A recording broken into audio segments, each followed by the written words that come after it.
Justin Tress, Michigan's new strength coach. The players who were there obviously worked under him. He was at Michigan for 6 years before this promotion, just like Sherrone Moore. They came in at the same time, was there the entire time. Ben Herbert was there. Players definitely like him, his positivity, that he's built relationships with the players throughout the years. And then my favorite quote from Braden McGregor talking about what they got going on now under Jay Tress is turn up Saturdays, which are, and I'll read the quote. I know he's got these turn up Saturdays going on right now where the boys are getting lit in the weight room, shirts off, water bottles squirting, he said. And then that, I think, I would like a little more context there. That could be, what a scene you could start to envision there. But it seems like a lot of positive reviews. Basically every guy at the Combine got asked about him. And then Justin Tress joined John Jansen on his podcast earlier this week and talked a little bit about what they've got going on over the last several weeks since his promotion. Yeah, I'm envisioning an SNL skit when you say that, the water bottles and everything else.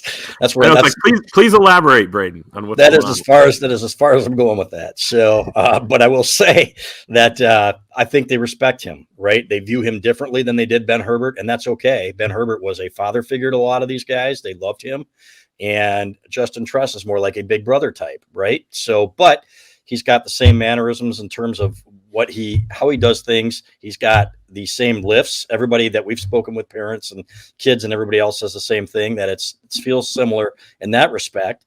So there's going to be change, guys, on football teams. This was a big loss. Ben Herbert was a big loss, but that was taking nothing away from Justin Tress, who I think can do a good job. So when it's all together is when it's more magnified, right? When you lose your DC, you lose your strength coach, you lose your position coach, because guys in this age want to feel comfortable where they are. I give them credit, the leaders, for keeping the core of this team together so far. And again, we still have to get through spring and see what happens with NIL and stuff like that in the portal. But to me, this speaks to the character and the leadership on this team. I am very interested to see who the other leaders are that emerge, because there aren't a whole lot of candidates if you think about captains, right, for next year. I'm thinking, Colston Loveland's kind of a quiet guy. If you do an interview with him, you might get 500-word article out of it, right? Rod Moore is a no-brainer to me as a defensive captain. But who are those guys on offense? That's going to be something that's going to be big. That's going to have to emerge. So, but overall, to me, I like the fact that there was some cohesion there. I don't always agree with promoting the next guy and making, the lazy hire. But in this case, I think it was warranted and it needed to be done. Yeah. And it's all about, at the end of the day, the results too. Like, yes. Did Ben Herbert have a presence about him? Did he have that scowl? Did he have that, 1,000-yard stare? Could burn a hole in someone's chest, yes. But I'm not afraid of him anymore, for the record. So because I gave him $5 to interview him. And he answered the call. Clayton Safety answers any call. Yes, he does. Yeah. Yes, he does. I'm not as afraid of Jay Tress, though. No offense to Jay Tress.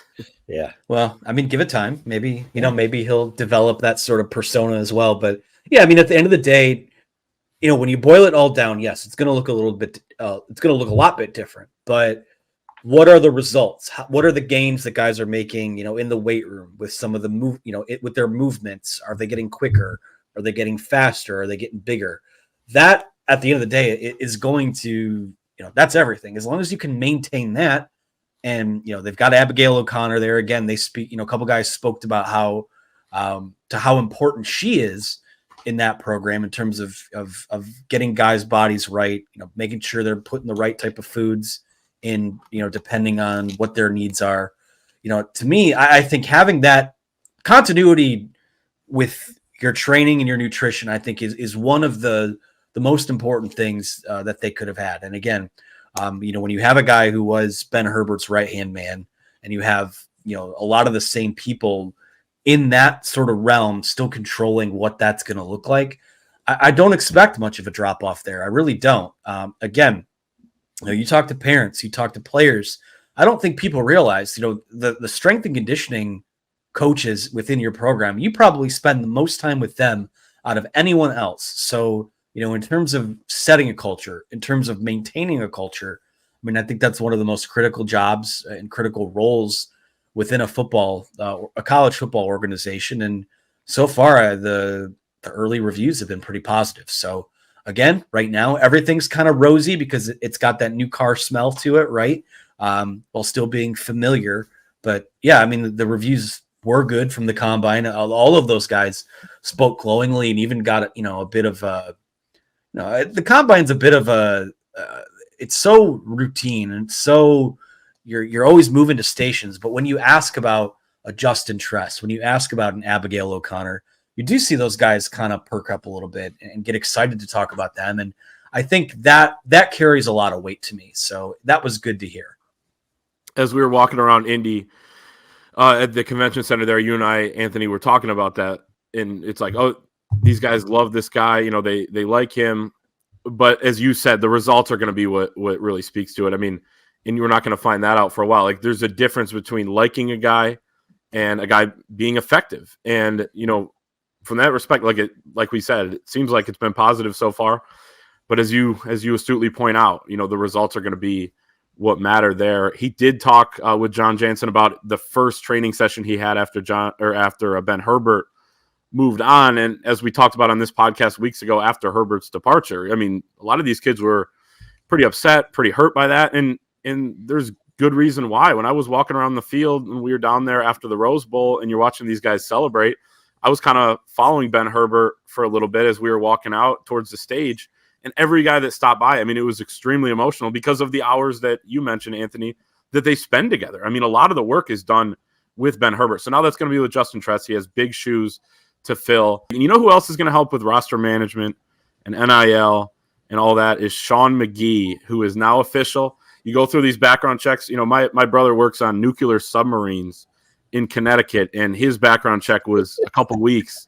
At Michigan, to be a football coach or a football staffer, you got to go a month before you're. I don't think we even had to show our driver's license to get into NASA, into mission control. You're actually right about that. Actually, maybe we shouldn't be saying that on air. Sorry, Steve Q. Houston. No, we gave them our names and stuff like that, and I'm sure they did some background work on us before they opened the door for us. They checked our Twitters. Yeah, made sure we had no, Russians in our background or in our family history, or So anyway, that's terrible. But yeah, anyway, we're tongue in cheek there. But Sean Magee is official. A lot of the other hires are official that we've talked about. Haven't talked as much about Sean Magee. And this is another thing that we're gonna in a year we're gonna know a lot more about what Sean Magee's impact is. He comes back to the program after 2 years as the chief of staff with the Chicago Bears, and I know somebody who worked closely with him at the Bears, and they talked about how good of a job he did, how positive he was. His family was around. They liked having him around. And then a coach who coached at Michigan, while Sean Magee was at Michigan, said he did everything behind the scenes during that time before seemed like maybe a little bit of a falling out between with Jim Harbaugh, before the Orange Bowl in 2021. But he's now back under Sharon Moore, and that we have the job description, a part of it from Michigan's press release, but he will oversee all aspects of the recruiting and player personnel departments, as well as coordinate the program's NIL initiatives. I think that excited people. He will handle the identification, evaluation, and recruitment of prospective student athletes in conjunction with the head coach and staff, and manage the roster of current student athletes while identifying future needs for the program. Did you put that up? Yeah. Did you put that up, or did Megan put that up? Megan did. Megan's the best. We got the best producer, man. It's like she reads your mind. You guys are like on the same wavelength. I don't know. I got a feeling here, but that's just amazing how, the thing with him, guys, is that he's just an outstanding person, and he didn't come here to try, fellas. He didn't come here to try. He came here to do. And this is going to be something that I think you see. We've spoken with him already, and this guy is a doer. He is somebody who has got a plan before he was even officially hired to improve Michigan's NIL. And let's make no mistake about it, it still needs to improve. There's no question about that. But kids need to know what am I getting? It's not like Alabama where the first thing they said, if I'm staying, this is what I need, because the culture here is so strong. The reason, right, that Nick Saban left. Yeah. Okay. But the deal here is that he was brought here for one job. It's long overdue. This should have happened. This should have happened really a year and a half ago. I can't think of a better guy to do this job. I hope I am proven right. Yeah, he's here to kick ass and chew bubblegum, and he's all out of gum. So, it's a good. I think that college football GMs are the wave of the future, and a lot of programs have them already. But I think you're going to see that kind of explode over the next few years. So good on Sharon Moore for identifying that and identifying that. I mean, I know they posted this job publicly. I don't think he was ever going to anyone else. So, and I believe he was in the mix for the same gig at Oklahoma, and they're still trying to fill that position. So it goes to show you like how hard it is to not only, have that within your program, but then to have a guy who's qualified to do it. It just goes back to it's good. You trust. I know a lot of people have been sort of uncomfortable with not getting the band back together, but you elevate JB Brown, you hire Steve Kasula, you bring back Sean Magee. I mean, to me, a lot of that, if it had been any other coaching staff or any other operation than Jim Harbaugh's that they had previously worked in, I may have been a little skeptical of that. But knowing how that thing ran the last few years and what it takes to succeed and help build a program into what they ultimately became over these last few years. I mean, the fact that I really do think that Sharon's done a really good job of surrounding himself with people that he knows can help him get the job done, while also, it was a need, or by necessity, you had to overhaul the defense, but you've also got some new blood and some new voices in there too. So again, there's still a few more background checks that still have to go through. Probably will go through around the same time of Devin Gardner's red shirt, which I think we're still waiting to hear on. But I think it's been once the bluster of the Jim Harbaugh departure and all of that cooled down, I really do think that they did a pretty good job keeping this thing intact while building towards the future.